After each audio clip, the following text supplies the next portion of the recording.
ওই রিভিউ থেকে লিভ দেওয়ার পরে যে আপিল ওই আপিল ছিল, but this is the first appeal as per section 21 probably ওই যে আইসিটি অ্যাক্টের মানে সাজার পরে প্রথম যে আপিল যেটা এটা একমাত্র অ্যাপেলেট ডিভিশনে হয় এবং সেখানে আমরা আপিল যথারীতি 2014-তে তাই না 2014-তে আমরা আপিল ফাইল করেছিলাম। তো ওই আপিলটা পূর্ণাঙ্গ শুনানি হলো আমাদের 1 নম্বর কোর্টে।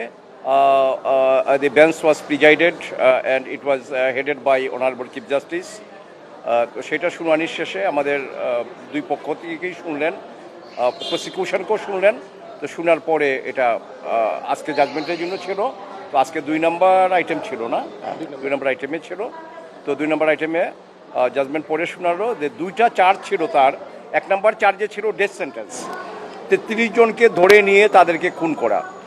আর 2 নম্বর চার্জে ছিল সিঙ্গেল একজনকে 3 নম্বর চার্জে মানে 2টা চার্জের একটা হলো charge 1 kidnapping and abduction of 33 persons and killing them.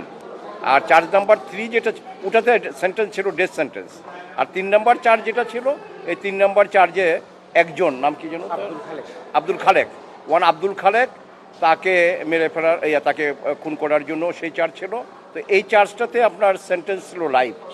তো আজকে আমাদের রায়ে আল্লাহর মেহেরবানিতে 2টা চার্জ থেকেই তাকে খালাস দেওয়া হবে।